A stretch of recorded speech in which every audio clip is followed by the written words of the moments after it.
Hey, everybody, welcome to Mahoning Matters interviews, or That's So Youngstown, where we talk about things that everyone in the Valley cares about. And we are taping this on June 27th. Next week is the big 4th of July holiday.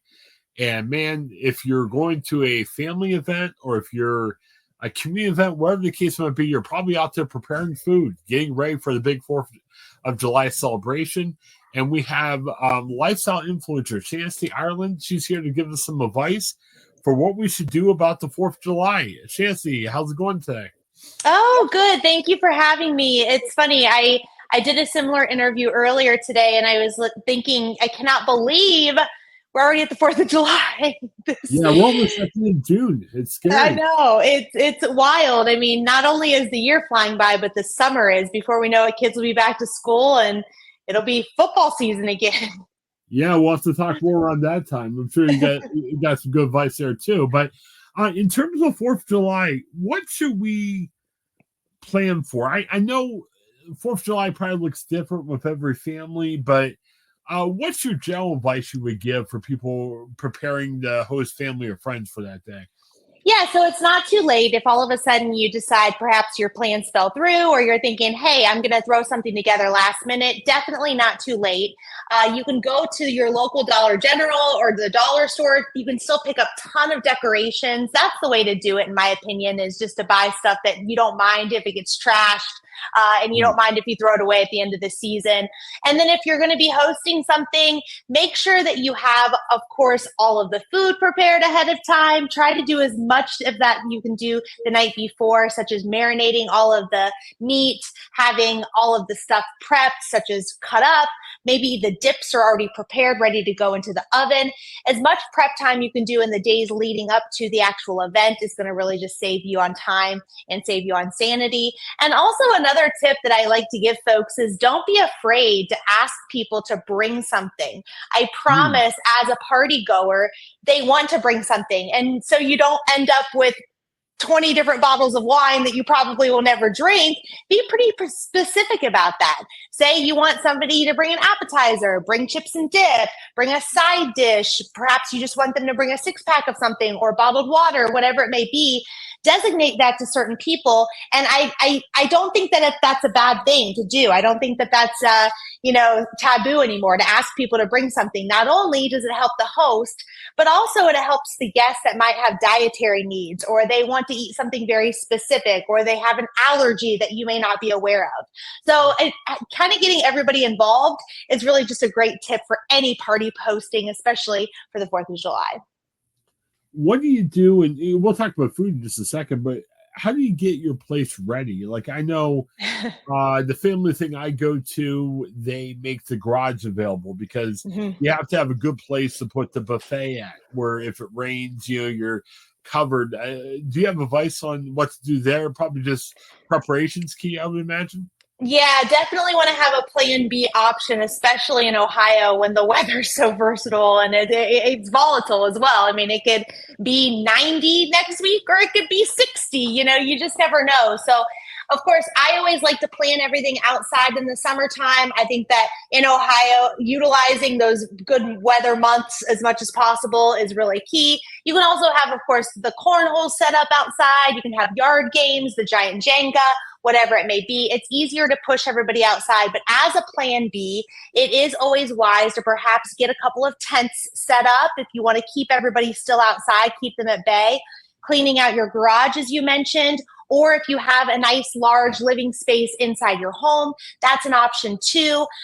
One thing I do want to recommend, though, when you are party planning is having your food and drink away from the actual activities. So say perhaps you're watching something on TV. This goes more for like sporting events. If you're going to be hosting some kind of a sporting event, don't have the food and the drink right there where the television is, because there will be people that specifically want to watch something on TV and they don't want to be bothered, because everybody tends to get around the food and have those long conversations. That's where all the talking will definitely take place. So in front of the TV that would be a big problem. Yeah, that's especially when it comes to the big games. People don't want people talking around the TV. Well, and I can imagine too. There's some games. There's a hot dog eating contest. Yeah, don't interrupt me while I'm watching my hot dog eating contest. Yeah, yeah, definitely. Yeah, and you always have a particular food you have on your mind. What's the brand that we should be looking for this year?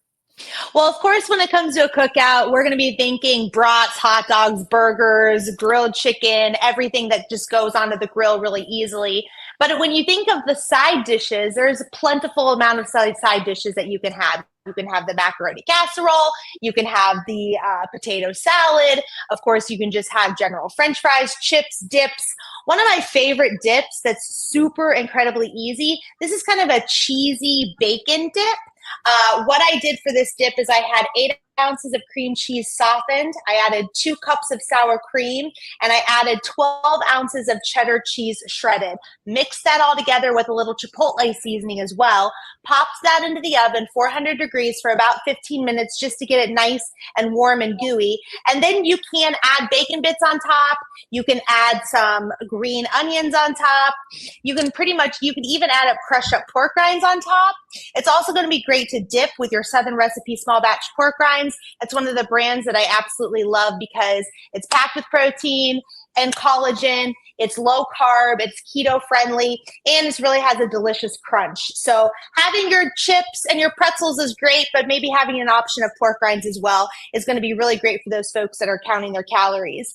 If you're not counting your calories and you don't care about any of that, another Ohio brand that I love is Esther Price chocolates. You could have these chocolates just displayed along with your dessert table. Wouldn't recommend keeping the chocolates outside for obvious reasons, but you could have a variety of the Esther Price chocolates, and I'm a huge fan of the sea salt caramels. They're just to die for.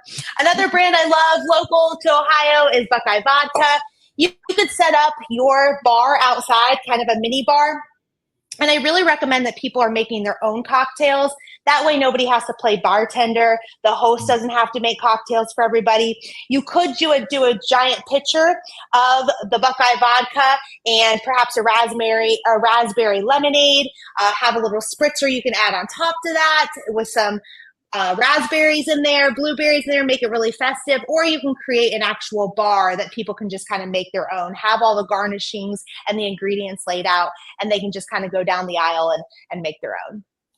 Very good. Well, I like that too because it's something for everyone. There's some people that gotta really be careful what to eat, and some people say, "Hey, this is my day of the party. I'll eat whatever I want." So, it sounds good to have options for everybody. Mm-hmm. Yeah, for sure. Absolutely. And that also goes to asking people to bring something as well. I mean, I think in this day and age, especially, we have to be so cognizant of all of the different dietary restrictions. And it's not also a bad idea to have a list. So say perhaps you have this dip sitting out, have the ingredients listed on there. That way people aren't constantly asking, hey, does it have bacon in it? Or, hey, does it have egg in it? Or what does this have in it that I might have an allergy or an allergic reaction to? Very good. Anything else we should be mindful of?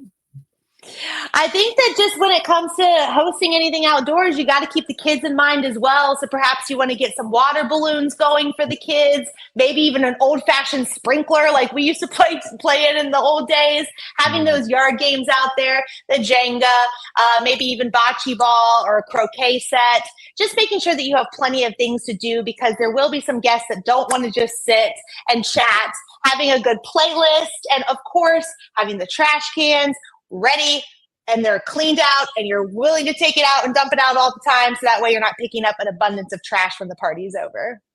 Fantastic. Well, lots of great advice there. Shanisty, I so much appreciate your time. We're going to use this as part of our big July 4th coverage, and best of luck on your plans. Are you ready with your plans for the day? For the 4th? Yeah. My oldest is playing in a golf tournament. My daughter's walking in a parade for a musical, and we'll see fireworks at some point. So it'll be a busy day. Fantastic. Well, good luck. Well, thank you so much, Shanisty. Have a great day. Stick around for a second afterwards. And Thank you. Check out Mahoning Matters, everyone. Have a good one. Thank you.